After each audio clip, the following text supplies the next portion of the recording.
Hi there, welcome to Naturally Speaking. I'm your host tonight, Larry Evans, and the subject of our little show is the oyster mushroom and oyster mushroom cultivation here in Montana. We have a nice picture here of the oyster mushroom, Pleurotus austriatus, and we'll be giving a workshop this Saturday about the cultivation of this mushroom.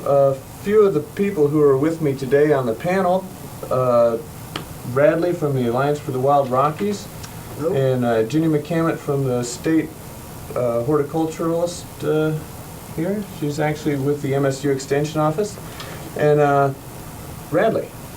Hi, I'm Radley Watkins, and I'm working with the Alliance for the Wild Rockies. The Alliance is a group working to protect biodiversity in the Northern Rockies, and a program like this of raising mushrooms, I feel, is a great way to work within the natural ecosystem using native species and protect our bioregion and protect our water quality and our riparian zone. Seems to be a really great program. Well, hopefully we'll have some good success in getting landowners interested in raising oyster mushrooms with this type of program. Ginny, have you got something? This is Ginny McCammett with the state horticulturalist here in Missoula. And I mainly work with growers of all kinds of crops in Missoula County. Some of them are like apples and strawberries and trees and shrubs and grass, and also alternative crops such as mint and mushrooms is one of them. Huckleberries is another important alternative crop, and ginseng even, and cabochia squash. It's a whole range. So it's quite an interesting job. I get to learn a lot every day. Neat. Well, tonight's program is mostly about mushroom cultivation, and not just mushroom cultivation, but primarily the cultivation of oyster mushrooms. We have a few slides here to show you, for example, about different mushrooms that are commonly cultivated for commercial purposes. The first picture that we'll be having in just a second here is of the Shitake mushroom. All right, the Shitake mushroom grows in Japan, where it's a very important commercial species. And here's a nice picture of the Shitake. This grows on oak logs, and many farmers in other regions of the country tend to cultivate this mushroom. Unfortunately, here in Montana, it's a little bit cold and dry for shiitake cultivation. Some people have put up greenhouses, of course, heated with wood stoves to try and make it more amenable.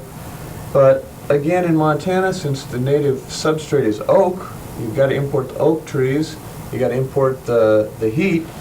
It seems like there might be better places for that. Do oak trees grow native in Japan? Yes, they do. Well, that's been interesting. Yeah, in fact, the shiitake, shia is how they say the word oak. Shia, take, and take, of course, is mushroom. So, the mushroom that grows on oak. Huh. It's a neat little insight there.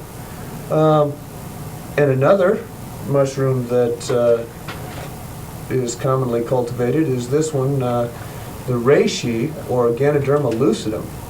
Now, this mushroom is very important medicinally, and sells for about $50 a pound in Oriental markets. It's touted as a cancer cure and immune stimulant, and there's a large and growing market for this mushroom right now. What country is this grown in? This is grown in Japan and also in the United States down south. Some growers in Texas are growing this now. Do they export those mushrooms? Yes, they do, and also if you're keen on it, you can go down to the health food stores and pick up tablets made of the reishi mushroom. How would a mushroom like that fare in Montana? Well, it's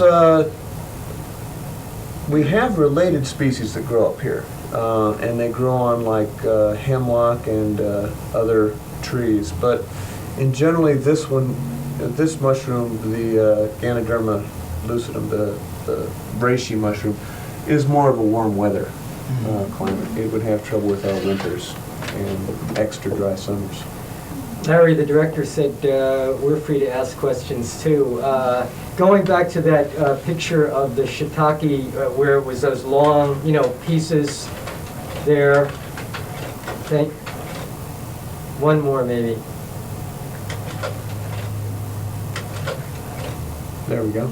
Well, so are those growing there? Mm-hmm. Actually, you can see the some of the little guys coming right off the stump over here. If you can get, if you can zoom in on that or something. That's the mushrooms do grow there, and so this is like a greenhouse. This is a greenhouse, and to cultivate shiitake, you raise and lower the temperature. Shiitake need to be dunked in water and held at about 40 degrees Fahrenheit to stimulate their fruiting. And that's all well and good, but in Montana we have trouble in the wintertime anyway getting the temperature up to 40 degrees Fahrenheit. So it might be a little difficult. There are a lot of problems associated with it in our area.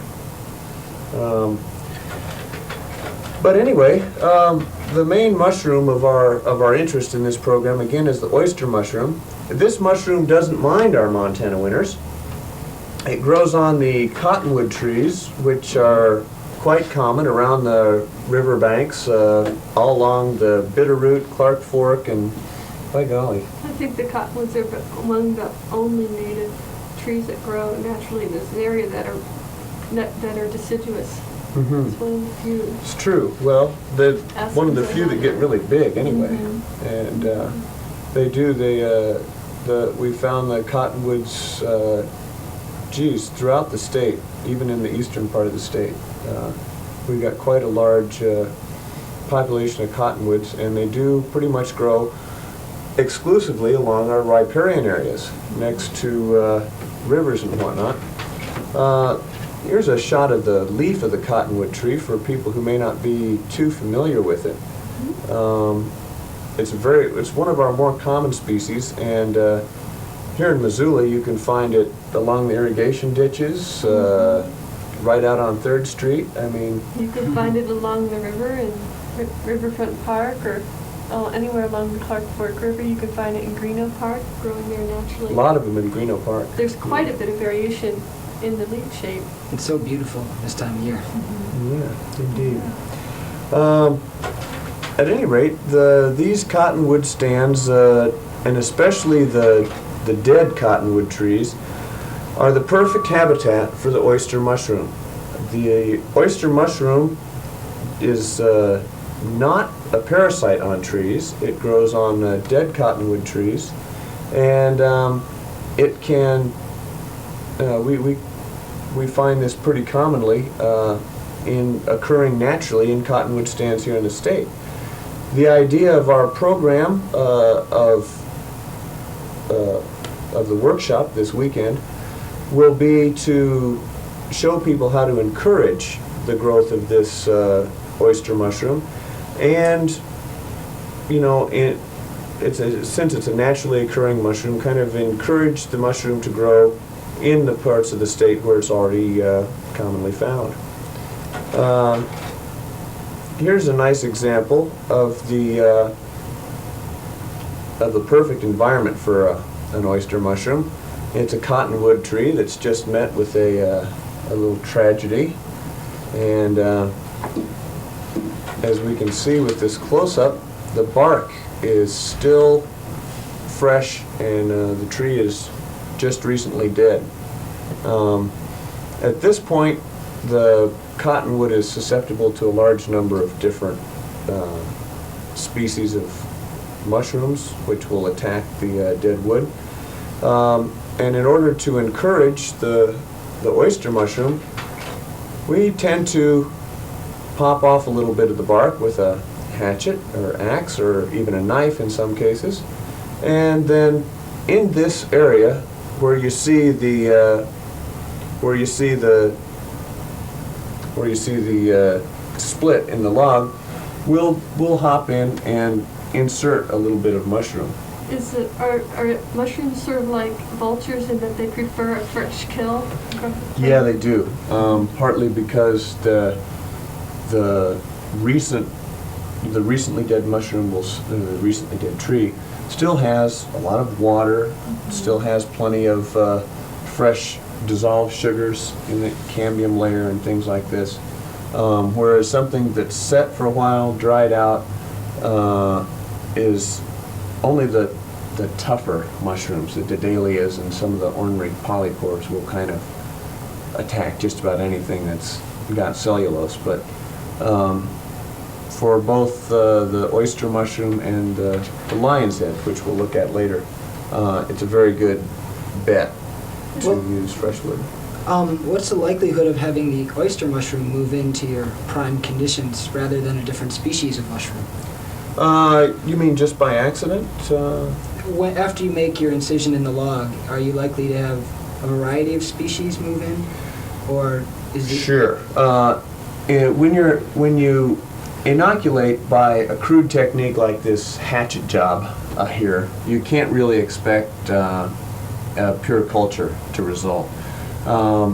I've found dependable results between 10 and 25% of the inoculations that I do just with dead oyster mushrooms jammed in the bark of a tree. About, between 10% and 1/4 of all the ones that I inoculate survive or produce fruit. Great. And that's not bad, considering you can do 10 in a minute. Sure. Do you get other mushrooms growing in the places where you inoculated with the oyster mushroom? Very rarely. If the oyster mushroom doesn't take, usually nothing's going to take. The oyster mushroom is a pretty good bet for two reasons. One, it's a pretty aggressive mushroom. I mean, it will grow in conditions that other mushrooms shy away from. For example, Montana. Okay. On the other hand, when you've got an open wound like this, you are probably making your tree more susceptible to other infections. Your dead tree. Your dead tree, yes. And well, let's take one more look at the slides here. We've got the. Excuse me, I've asked you in times gone by, and I'm sorry if this question is out of order here, but what are the chances of any kind of a cultivated mushroom industry in Montana? Employing people and where it would make Well, I'd like to say that that's a possibility. It's something I would sure like to see happen. Could it happen? The limiting factor, of course, is going to be markets for mushrooms. I think as a culture, we Americans tend to be kind of mycophobic.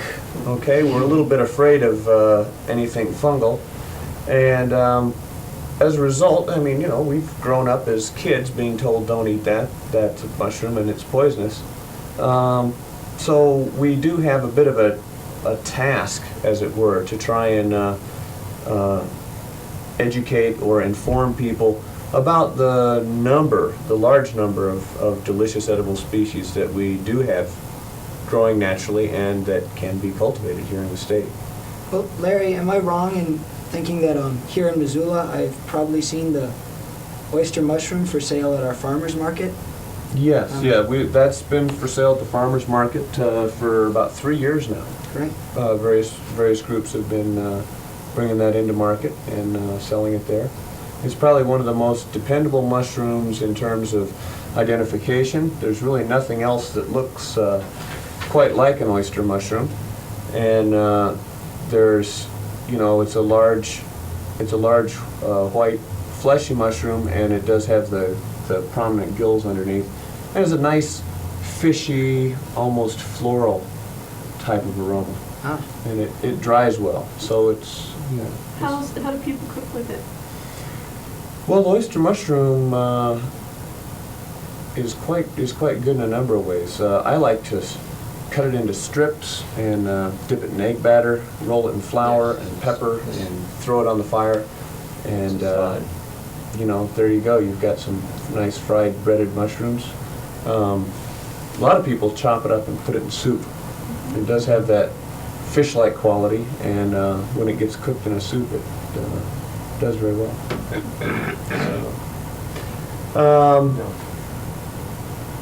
So, next, no? Let's see, where are we here? Okay. One of the reasons that we have done this program, and the reason that the State Department of Natural Resources and Conservation has extended a grant to cover these workshops, is because one of the main problems in the countryside with water pollution is animal interference on the stream. In other words, cattle walking into the river, defecating in the river, and you know, contaminating the water supply in various different ways. The state is now trying to work with agriculturalists to encourage them to exclude cattle from sensitive riparian areas. And of course, this is a task which takes some money. What happens when the cattle and the mushrooms share the riparian area together? Well, the cattle don't mind, but the mushroom doesn't exactly benefit. When you have the cattle and mushrooms in areas, in my experience, I've been, I guess you'd say, nature crafting these wild mushrooms for about 4 years now. And when the cattle are in the same enclosure as the oyster mushroom, they tend to walk on, eat, defecate on the mushrooms, and generally render them undesirable, at least. Just as almost they do to any other natural vegetation in the riparian area. Well, it's you know, I think cattle, like anything else, are a resource that wants to be managed in a you know, in a useful way. You can see on this the next slide here just an example of why we are hoping to be able to exclude cattle from the immediate area of mushroom production. Is that on the left side is the state land where the Cottonwood stand is, and on the right side of the picture is private land where the cattle are run. And the left side, you know, in this case, definitely does provide a more desirable environment for cultivating mushrooms. It's, you know, again, there's a lot of other factors, but the desirability of erecting a fence near the water supply, and the fact that the mushrooms benefit from the exclusion of cattle kind of works together in this program. Sure. So we're hoping that this will, you know, the effect of this will be positive overall. And there it is again. There's the oyster mushroom. Feel free to give us a call here at 542 MCAT. We've got, we're talking about oyster mushrooms and the possibilities for cultivating them here in western Montana, and we'd like to hear your opinions or your objections. So is just about anybody's land that has cottonwoods ready to go with the oyster mushroom? yeah, with a really short bit of information, it would be pretty easy to start growing oyster mushrooms, or maybe start harvesting oyster mushrooms that you already have on there. Sure. This weekend, I'll be giving a workshop sponsored by the Department of Natural Resources and Conservation, and free to anyone who's interested to attend, down at the Teller Wildlife Refuge. That'll be, we'll have programs at 10, 12, and 2 o'clock during the day. It's a short program, doesn't last more than an hour, and we can take you out in the woods and show you how to inoculate with oyster mushrooms and give you a supply of enough mushrooms to get started on your own. So How does the life cycle of the oyster mushroom grow? When does a spore inoculation happen in nature, and then what happens over the winter, and then when does the mushroom start growing, and how does that all work? good question. The oyster mushroom generally fruits in the fall. We also get secondary fruiting, as we say, in the spring. What does fruiting mean? Fruiting is when the mushroom erupts, or the mushroom produces a fruiting body, or Spores? makes our visible mushroom. And you can see from these mushrooms on the underneath part where the gills are, they emit a dust-like spores. Now these spores are wind-borne. They land on an injury, on a tree, or more likely on a freshly broken or dead tree, and the spores germinate and begin to grow through the medium, through the wood in this case. What time of year does this happen? This is happening right now. Oh, As we it is. speak, they're out there sporulating and germinating and crawling through the wood. Ooh, just gives you the shivers, huh? I tell you. But this also happens in the spring. Also, many small insects, such as Boxelder Beetles, make their home in the oyster mushroom, get covered with spores, and go fly off in another place. And as beetles and other insects tend to do in the wintertime, they head towards the base of a tree or head underneath a log to find the warmest, driest place they can, carrying the spores of the oyster mushroom with them. And at this point, when they freeze or whatever, then the oyster mushroom can germinate on the insect's body or in the tree where the insect is sought shelter, and is spread in that way too. Oh, neat. Do they flower in the spring or fall, just the fall? Both the spring and the fall. It seems to be kind of dependent on things like moisture and availability of water. If we have a dry spring, we see virtually none. If we have a wet spring, we may have oyster mushrooms for a week or 3 weeks, depends. In the spring, they're a little bit less desirable as a food because the insects seem to get to them a lot faster. Temperatures are generally warmer. And to tell you the honest truth, this fall hasn't been a very good year for our pal the oyster, because the temperatures dropped quickly, and as soon as the rains that we had all summer, where'd they go? The rains avoided us, and we've had sunny days and very cold nights, and that's not much of a combination for mushroom growth. We need more moisture. Last year was a great year. It got cold, but it was plenty wet, and we hauled in the oysters in bunches. Couple questions. When you said inject, did you say inject the spores? You would show, at the workshop, you would show people how to... Introduce. Okay. Maybe I said Put it inject. in? Yeah. Yeah. I think that hatchet is a little crude to be called an injection, but I probably did use that word. But I mean, is it like sending away for bees? You can send away for these cultures, mushroom cultures, and get them... Hey, here in Montana, you shouldn't have to look far.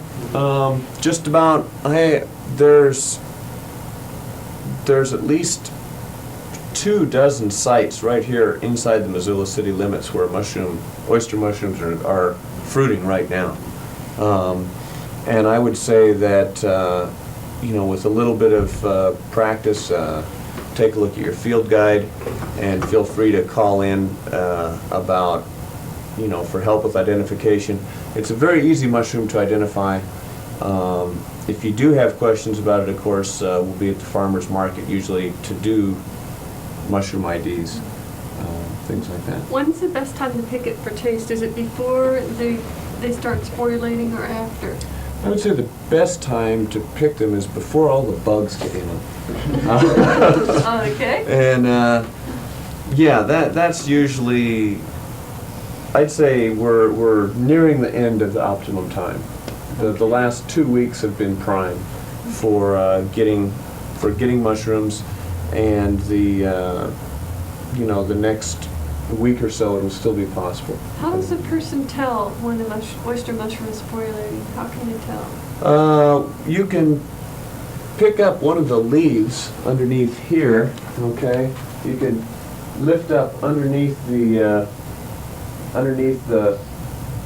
actual mushroom itself and see a white spore deposit underneath. Okay, you can kind of see it here in the picture, but again, through the miracle of both television and my nasty-looking slides, it's a little hard to see where the spore print ends and the mushroom begins. But these mushrooms do have a distinct white spore print. It's like the mushrooms in the grocery store, they have dark brown spores. The Right, regular dark brown mushrooms. underneath. Mhm. And these are white underneath. They may get a little grayish as they get old, Okay. but you'll definitely notice a white deposit, almost like someone has spray painted underneath the mushroom, maybe on the leaves and duff on the forest Oh. floor. Is it Yeah. true that the mushrooms in the grocery store, you'll turn them upside down and you'll see this little ring of soft tissue when that, around the base of the stem, when that separates from the stem, does that mean it's less fresh? Well, it's a more mature mushroom. Yeah. It's further along. The mushrooms start as a button and then expand as they get older. But it's more an indication that the mushroom was older before it was picked rather than after. So for cooking quality, which should a person choose? Should they choose one with the cap intact or? Well,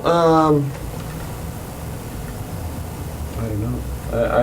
I would suggest trying different species rather than just good old store-bought mushrooms myself. But it's there's quite a few varieties now that are available.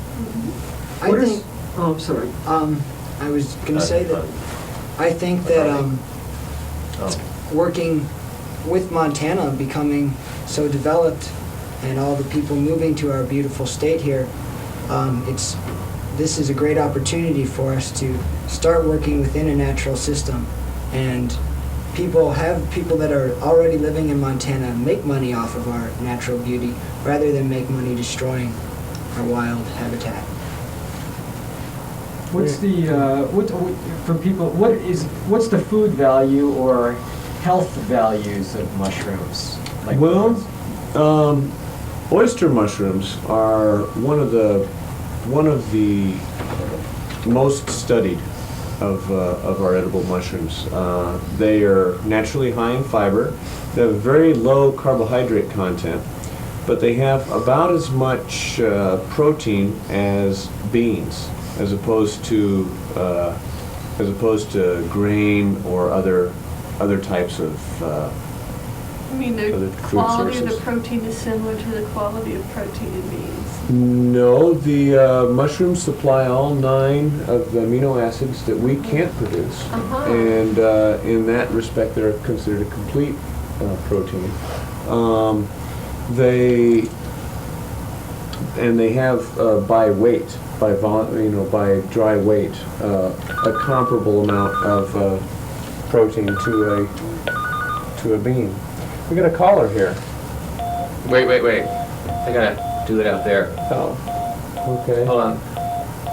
Well, I pushed the button already, so I guess we... push the Sorry. bottom one again. Push the button. Okay. So I probably hung up on him, huh?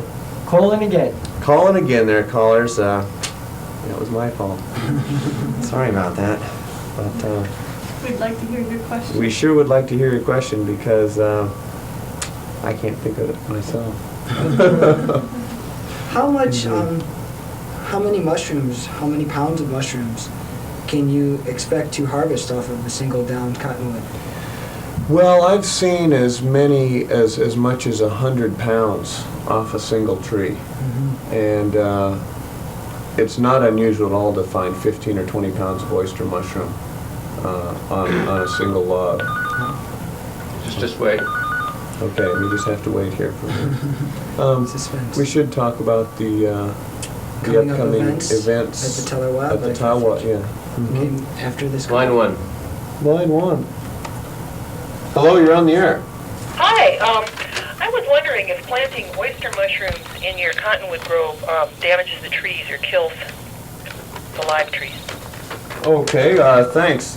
Actually, I just corresponded with Don Mathry, the MSU plant pathologist, and he's assured me that there's no danger to living cottonwood trees from oyster mushrooms or oyster mushroom cultivation because they grow exclusively, to his knowledge, on dead cottonwood trees. Living trees have many mechanisms for repelling pests that we are not aware of, and one of the things that is indicative of this is, I don't know if you heard about the recent study where they compared wooden cutting boards with plastic ones, and wooden cutting boards were much more sanitary because they have some kind of antibacterial mechanism that plastic doesn't have.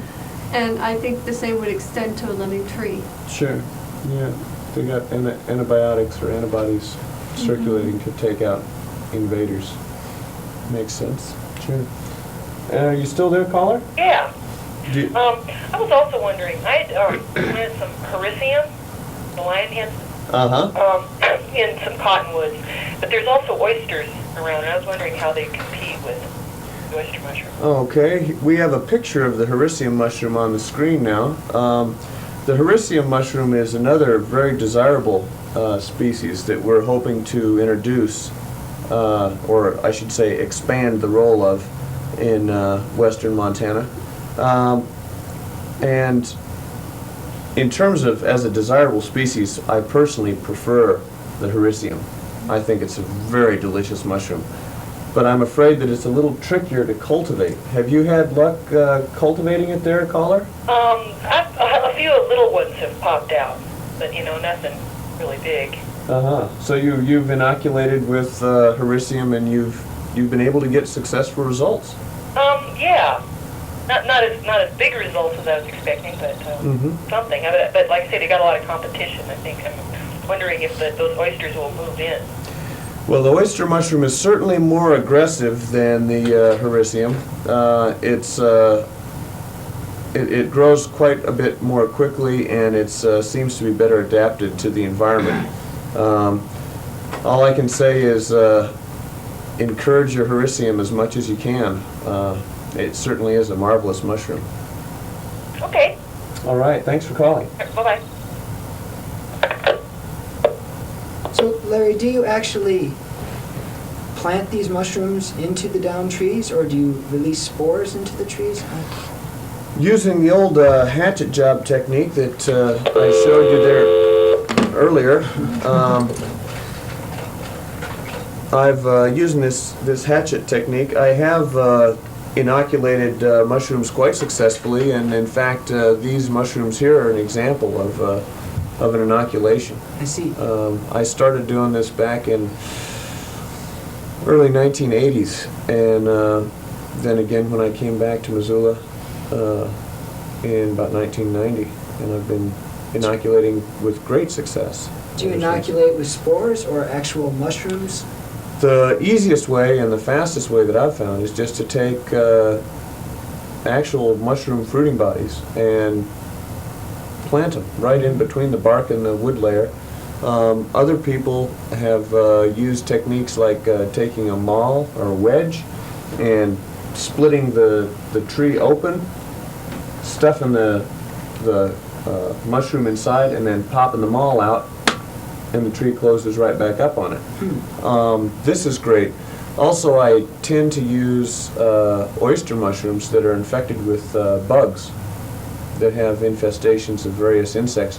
And of course, these little guys, at this point, they become my friends and help disperse the spores around the log. How long does it take from the time you put the spores into the tree to the time you get to pick a mushroom? The fastest that has ever happened for me, personally, was I planted some in the fall of 1991 and harvested in the spring of 1992. So it takes at least a year, sometimes Well, a little fall longer. to spring. So this was really just over winter. The more, I get real dependable results within a year. Huh. So do you usually, put the spores on the top of the log or on the sides or underneath? Again, I try to make sure that the mushroom is inside. You know, I will take it to the point of getting that right inside and ram it underneath the Is that bark on the and then in- folding it back down. Yeah, but is that on the side of the log or on the top or underneath? Oh, I see what you mean. To tell you the truth, I've tried it all around the log, and it seems like inoculating from the end works pretty well. Huh. Inoculating along the side seems to work. I haven't really noticed any difference between the side, the top, the bottom. Would you Okay. prefer a sunny side or a shady side of the? Again, usually when you're looking at any of our riparian areas here, you're looking at a place that's in mixed sun and shade. Sure. So that's, again, that seems to be the environment that it's found in naturally, so why mess with Mother Nature? I mess with Mother Nature. It works. There you go. So, Should we mention? yeah, this weekend, when we have the mushroom cultivation seminar down at the Teller Wildlife Refuge, the Alliance for the Wild Rockies will also be having a series of workshops. We are going to be having our 8th annual Alliance for the Wild Rockies Rendezvous down at the Teller Wildlife Refuge. And this rendezvous will start at about 6 o'clock on Friday afternoon and go through the whole weekend. And some of our more interesting events that we'll be having the very famous David Brower giving our opening ceremonies. Neat. Yes. Who's David Brower? David Brower is one of the most famous environmentalists alive today. He founded Earth Island Institute and was a big part of the Sierra Club for a long time. And we're very excited to hear him speak. And he's very powerful speaker, and we're really excited to have him. Some of the other lectures that we'll be giving during the weekend, we'll be talking about preserving the biodiversity in the Wild Rockies, and that's on Friday at 6:30. Campaign for the Wild Rockies, where our director, Mike Bader, will be speaking. On Saturday, we're talking about the wild humans, the new conservation movement, the plague of the salmon and the bull trout, habitat for large mammals in the Wild Rockies, the development of impact on grizzly bears, the timber harvesting effects on water quality, and the economic values of the Wild Rockies. Those are all things going on Saturday. Wolf recovery in the Wild Rockies. And we'll go through on Sunday till about noon. And it should be a really, really great weekend. There's camping on the Teller Wildlife Refuge for $5 a night. There are rooms available too. There can be meals, and should be a great time. We'll be able, in between lectures, go check out the mushroom talk and see how to raise mushrooms. You bet. Should be a good time on the Teller Wildlife Refuge. I don't know if we have a caller or not. We seem to have a light flashing on the phone. I'll give it a try. Doesn't look good to me. Okay. All right. Let's get back here to some of the reasons. Here we go. One other mushroom that we'll be discussing this weekend is the Hericium coralloides. The Germans call this mushroom der Schwan, the swan. Okay. And this mushroom can be cultivated on poplar just as easily as the cottonwoods, or just as easily as the oyster Line one. mushroom. Okay, we do have a caller now on line one. Maybe not. How about line two? How about not line two? They'll call again. There they are. Try it. Okay, I think I'll try it this time. Hello, you're on the air. Yeah, I just want to congratulate you guys. Thanks. That was nice. Someone called to congratulate us. I don't quite understand, but, yeah. Larry, Well, what's, it's, excuse me, what's the Yeah. dimensions of what's the dimensions of what we're looking at on this slide? This mushroom here is about the size of a good-sized basketball or beach ball. They're called the lion's head Hericium coralloides Wait. because of its size and because it does look kind of like a mane. You notice the little projectile sticking out with the tiny teeth hanging down. And this mushroom has the flavor of shrimp, and it's very good. In fact, I like to make a mock shrimp cocktail out of this and dip them in cocktail sauce. The other possibility is One. yes, frying them up with walnuts. They're great. We got a caller here on line 1, so hello, you're on the air. Hello, Larry. I have got a question about chanterelles. Can you cultivate those here in Montana? Well, as far as I know, nobody has successfully cultivated chanterelles anywhere. Chanterelles, like many other mycorrhizal mushrooms, grow in relationship with the tree roots, and they're dependent on a living tree to produce their fruiting bodies. And I was at a talk you gave about truffles about a year ago. Have you done anything more with those this year? We have had a real exciting season for truffles this year. We had about 12 or 14 new species or unreported species, previously unreported species, turn up here in Montana. We have, I'm still awaiting identification of a couple of them because we need, microscopic analysis and whatnot. But it looks like we now have tuber californicum, the California truffle here in Montana, as well as the berry truffle, and also something with the rather unappealing name of the grizzly truffle. Okay, I was lucky enough to find some at a very high altitude here in Montana, right up at the top of a pass. And I have got some pictures I'll bring by at the farmer's market one of these days. Those would help. That would be great. I'm always eager to see what new stuff is turning up. And if I think that truffles especially, because in the past we've known so little about them here in Montana, it's a real exciting subject. I'm sure you're aware, caller, that the economic value of truffles is tremendous, and if that we are able to develop a reasonable supply of truffles in Montana, that could really change the way that we look at especially our old growth stands of timber. We've got another caller. Is that it for you? Thank you very much. Okay, thank you. Okay, bye. What do I do? Hello, you're on the air. Yeah, I was wondering if there's some kind of a picture book or whatever available so you know which kind of mushrooms are safe for you and which ones you want to stay away from. Sure, there's probably just about as many books on mushrooms as there are mushrooms. But yeah, we've got there's several good ones. Simon & Schuster has a nice, easy-to-use picture book.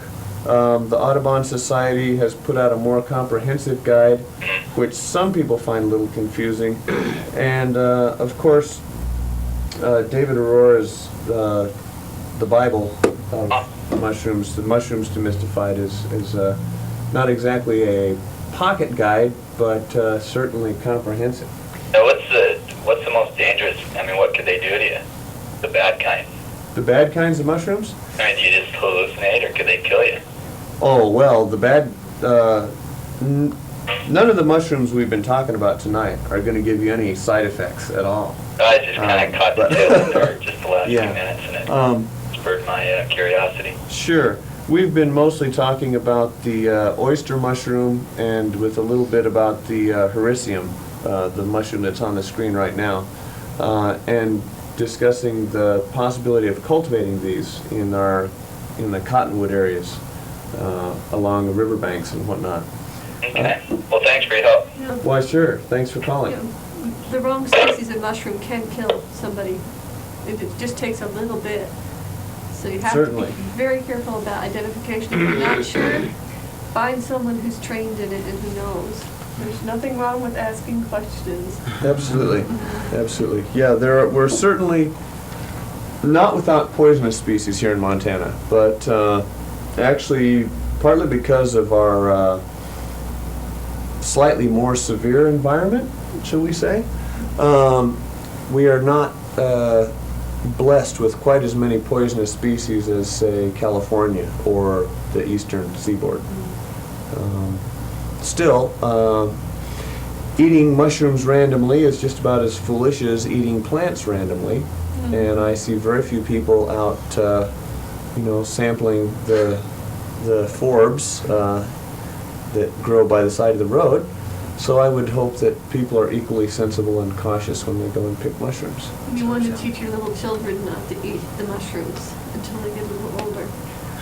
Can I go Yeah. back just for a second? I'm always interested in the economics of crops, and I know I've asked you about this not only tonight but before, or in times gone by, and I can recall reading Department of Agricultural statistics, and that mushrooms, in terms of the space, that the value of a mushroom crop per acre is the highest value, whether it's higher than corn, it's higher than wheat, it's higher than beans, etc. Mm-hmm. So now I know you're speaking tonight more about, domestic cultivation and hunting and gathering in our natural environment. But everybody in the country, when they go in the A&P, shops for that little thing of mushrooms. Mm-hmm. And I know you've also said to me before when I've asked this question, well, the heating is a problem. You have to keep these greenhouses heated. But maybe the extension person also has, is there is there a potential for us going commercial with mushrooms in Montana? There most certainly is, but as of now, it is illegal in the state of Montana to buy or sell mushrooms. This is a problem because it's going on and it's not regulated, and that poses a threat to our consumers. And what I would like to see happen is to have a system for inspecting mushrooms set up so that to protect the consumer, and also it would gain credibility to the mushroom industry. The mushroom industry itself, like many other industries, could support the inspection costs so that the government wouldn't be further taxed. Politically, it's a real tough move. It's going to have to take a big groundswell to get this going. And another thing that people might consider is, like, the huckleberry industry is also an industry that depends on native habitat for harvesting. We haven't figured out how to grow huckleberries either on a large scale. And if we could join forces with cottage industries like that, they're totally unregulated also, then we could gain a great deal of credibility and charge even more for the product. But down the road, we could see an alternative way of land use that brings in more money than timber harvesting or raising cattle with these mushrooms. Is that? Well, mushroom, I think that one point to look at, when McCarthy brought up the point that mushrooms are one of the most cost-efficient types of agriculture. They produce the most per acre. Even in the limited range that we're talking about enhancing oyster mushroom productivity here, we're looking, based on current wholesale prices in San Francisco, okay, you could easily produce upwards of 500 pounds of oyster mushrooms on an acre. And that means over $500. So the economic potential here is quite, quite justified. It's realized by Oregon because they do have a system set up for regulating mushrooms. And so they could, mushroom pickers from Oregon come over to Montana, reap the harvest, and sell it in Montana. The economics, the money leaves Montana. Exactly. Because they do have an effective regulatory system there. That's true. the same has happened in Washington, where actually commercial harvest has been proposed to be outlawed completely, and also in the state of Michigan. I would say that of the 3 or 4 states, California being kind of a nightmare right now of regulation and cross-regulation. Michigan's is probably the simplest, most straightforward, and most defensible. The state of Michigan recognizes a person who is anyone who is being employed as a mushroom identifier or mushroom selector has the option to apply to the state of Michigan for a permit to do this legally. At this point, the state, without having to screen the individual, without having to set up a series of tests or put inspectors on site to check every individual mushroom, all of which are financially ridiculous, they can regulate the industry simply by issuing a permit to the person who's doing the identifying. Should any problems with that person's identification arise, the state then has the option to pull that person's permit and deny them the right to trade in mushrooms. At this point, it starts to sound like something as basic as an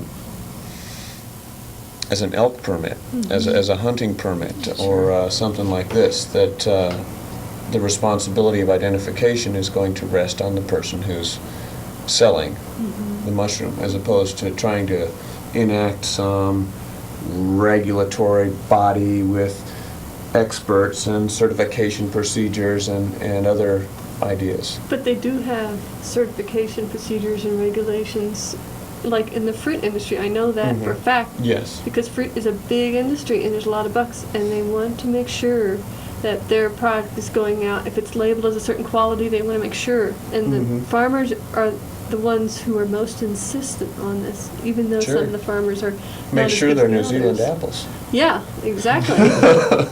Yeah, or it's a very complex issue. Sure. Well, I don't think anybody is eager to invite regulation of any industry. But on the other hand, when you're looking at mushrooms, you're looking at something that doesn't have any legitimacy right now in the state of Montana. And because it's recognized in other states, people who are interested in doing business in Montana mushrooms will take them to another state, and Montana will forfeit that revenue. So although it may or may not be in the interest of the people in the industry, it's certainly the interest of the people of Montana and probably the state of Montana to recognize that this industry is taking place. How quick do you think that sort of recognition could take place? How long would it take something like that to come about? Well, Politics. yes, I mean, we all know how exceedingly fine the wheels of politics grind. Sure. They go very, very fast or very, very slow, and they don't have much in between. They certainly grind, yes. Well, what would be the fight against regulating mushrooms? There's a great fear. I've talked to some higher-ups, and I can understand their concerns, and I must say I identify with some of them. Because if you get someone who says, oh, I can identify mushrooms, and is just a charlatan, you can use charlatans in any industry. Sure. And they want to say, okay, I'll sell these mushrooms for $500 a pound or whatever. And they go and make a big profit real quick, and then they sell these poisonous mushrooms. That's a serious concern. So Sure. they don't have the ability or training anywhere in the government to be able to know who's honest, who's not, who's legit, who's not. And so they don't even want to touch a 10-foot pole. I see. That's where they're coming from, and I can understand it. They don't have any funds to do this either. Sure. And it looks like they're going to have fewer funds. We got a call. Is this? We'll see in a minute. We'll see. Okay. Another regulation that is important that's been recently passed is that the USDA has a recent regulation. If you make, I think it's $15,000 worth selling any kind of commodity, be it mushrooms or kohlrabis or parsnips, you have to have a certificate with the USDA. Wait. Another false alarm. Oh, the joys of telecommunications. Line 4? No, 4 minutes. 4 minutes. Do we have a call? That's the other question. Just to pursue that old horse of mine a little bit farther, Uh-huh. what about commercial mushroom greenhouses in Montana? Is that worth?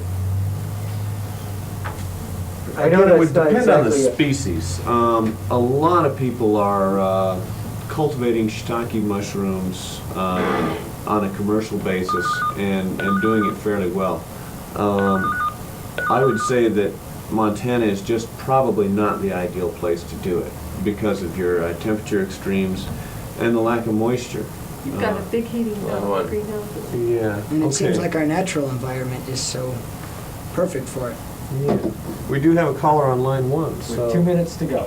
Hello, caller. Hi, I was just wondering what the mushrooms in a store are called. I was just wondering. Yeah, the name of the mushrooms in the store, Agaricus bisporus. The Agaricus is the genus name, and bisporus is the species name. We also have a variety called Portobello, which is also Agaricus bisporus, but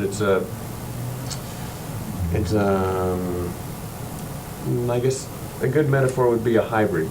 It's a specially devised strain of Agaricus. Sort of like a cultivated variety of strawberries. Well, this is a cultivated variety of mushrooms. Yeah, the portobellos, and they're usually allowed to ripen much further. They're bigger mushrooms. Which tastes the best in spaghetti sauce? They all taste good. Boy, my favorite is the Boletus edulus. I'd even go with some swillis in a spaghetti sauce. So they're not everyday common words, they're just not mushrooms, and they have genuses, and there are hundreds and millions of types of mushrooms. We got about 5,000 Wow. in our area, and out of those 5,000, less than 500 are considered food. The other 4,000 and something are either too small, too woody, too nasty tasting, or smell like something that we wouldn't want to put in our mouth. Or poisonous. Or poisonous. Yeah, that too. Okay. Well, thank you very much, caller, and that looks like it. Do we have another call on line 2? We'll try. Nope. Okay. Good. Well, Minute and a half. thank you very much, folks. We've enjoyed our little presentation tonight. I hope that you're all able to find some time to come on down this weekend to the Teller Wildlife Refuge. Maybe check out the Alliance for the Wild Rockies Rendezvous program, and if you'd like, attend this free workshop on oyster mushrooms. Should we mention where that is exactly, the Teller Wildlife Refuge? Sure. 5 miles north of Hamilton? Is that correct? Mm-hmm. 5 miles north of Hamilton. I guess I'm not. You'll see the signs from Highway 93. They'll direct you off to coming from Missoula, they'll direct you off to the left. Great. Hope to see you.